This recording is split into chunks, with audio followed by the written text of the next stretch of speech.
Today, I'm joined by a very special guest and friend, Jack Cherry, realtor with the Cherry Mangano team at Sage Real Estate. Jack, welcome. Hi, How are Craig. you? Good, good. Thanks for having me. I threw in my AirPods just to match you as well. Yeah, nice earrings that we got. So, Yeah. so helpful, so useful. Jack, yesterday, TRREB released the real estate numbers, and I'm finding them to be always a lot of curiosity around the numbers and what it's actually telling us. And one thing is what the statistics are. The other thing, as you know, is what's actually happening at the street level. And you as a realtor have unique perspective on this. So I'm wondering what the talking points that you see out of those TRREB numbers, and then what you're actually experiencing at the street level, and especially with the condo market. So Yeah. go ahead, tell me. Yeah, definitely. I mean, the freehold market's just, it's a train that can't be stopped. It's a lot more interesting right now with the stats coming out to talk about the condo market. Condo market, we've seen total GTA year over year, we're down about 8%. But if you look strictly at the core, it was actually down 16%. Now, that being said, that's not a true reflection of what is currently going on, as you said, street level with the condo market. We knew the condo market would come back. We thought it would be sort of a U-shaped recovery, but we're finding that it has bounced back a lot quicker than we anticipated, and it's more like a V-shape. Very basic one-bedroom condos all of a sudden are getting 3+ offers. No way. Multiple offers all across the GTA in condos. We brought out 2 condos last Monday, very different areas. One was at Yonge and Summerhill. One was at St. Clair and Warden. Both were sold firm in 48 hours. The one at Yonge and Summerhill was under 600 square feet, and we almost got $13.50 per square foot. So no way. Has bounced back quickly. Yes. Oh my gosh. So hold on a second. So the stats that have come out are saying 8% across the GTA. That's in terms of volume of sales. Yes. Correct? We're not talking price. We're talking volume of sales. That's correct. So volume of sales is down compared to last January for condos, which is perhaps not surprising. There have been some reports that came out for Q4 for condos showing that they were way down. Is pricing down as well according to the statistics that have come out? Because I mean, what you just shared with us is that prices are actually accelerating in that market. So just help me understand that. Yes. Overall, they're still down from pre-pandemic, but the recovery has happened, and we're already close to, if not getting to, pre-pandemic prices, and I think we'll get there very soon. Right. So if anybody, I mean, most of the condos, the premise was that with people exiting the downtown core, a lot of the condos are tenanted, right? It's big rental pool. So tenants weren't coming to the city, no students, offices were closed. So there was a thinking that a lot of investors would be flooding the market with their condos. So are you in terms of inventory versus demand, how do you position those two? How do you observe things in terms of supply and demand? Late last year, and also another factor was the Airbnb rule change that came into effect. Late last year we saw a ton of units flood the market, not a lot of buyers out looking, and yes, prices plunged because of it. Yeah. What we have seen this year is, as I just spoke about, we're seeing units, very basic units, sell within 24 to 48 hours.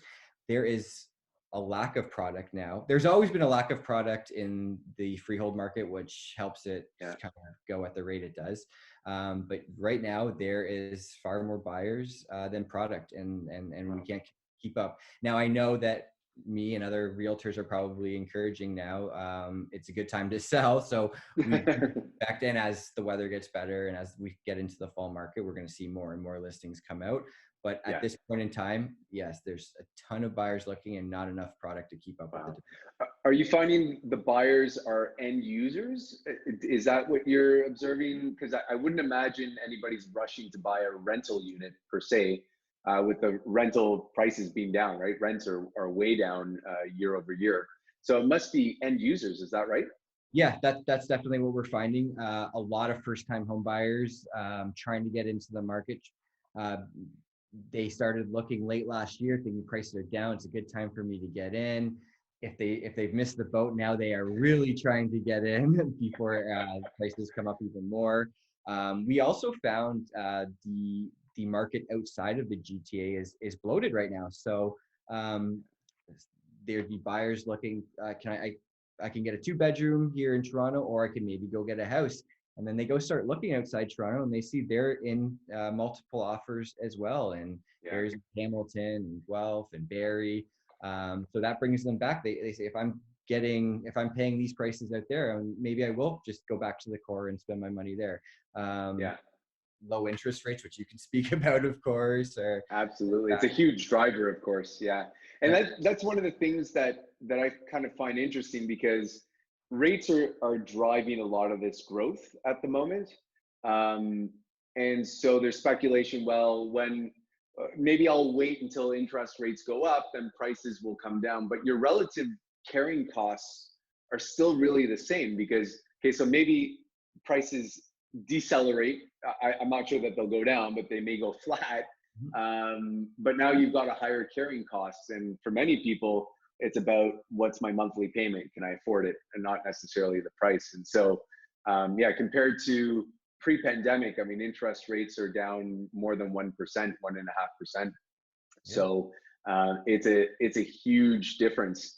And so what I'm hearing from you is, despite all of our fears about the pandemic and all the other drag that's happening in the economy and all these concerns, GTA real estate is thriving. It's thriving. It's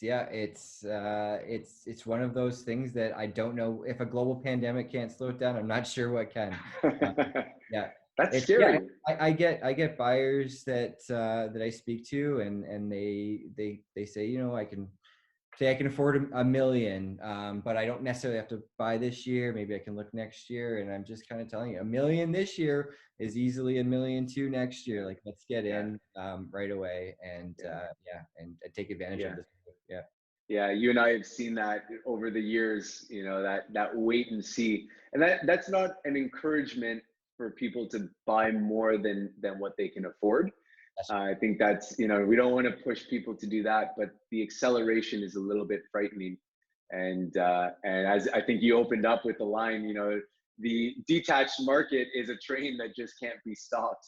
Yeah, absolutely. I mean, you just can't build, you can build condos, but you can't build houses anymore in the core or in prime areas. So, and the demand just continues to be there.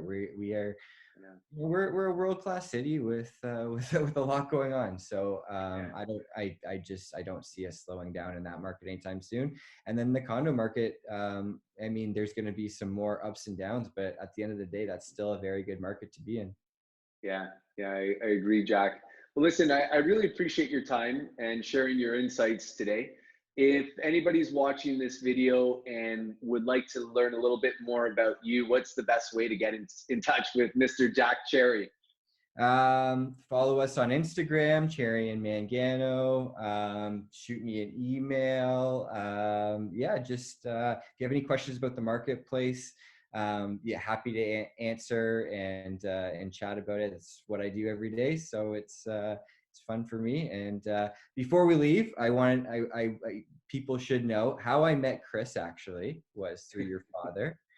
Yeah. When I first got licensed, I remember you start figuring out to put together a roster of people around you, and I remember calling my dad and saying, "Do you know any mortgage brokers?" And he's like, "I have a great one, Arnold Mulder." And sure enough, Arnold quickly gave me your contact, and the rest is history.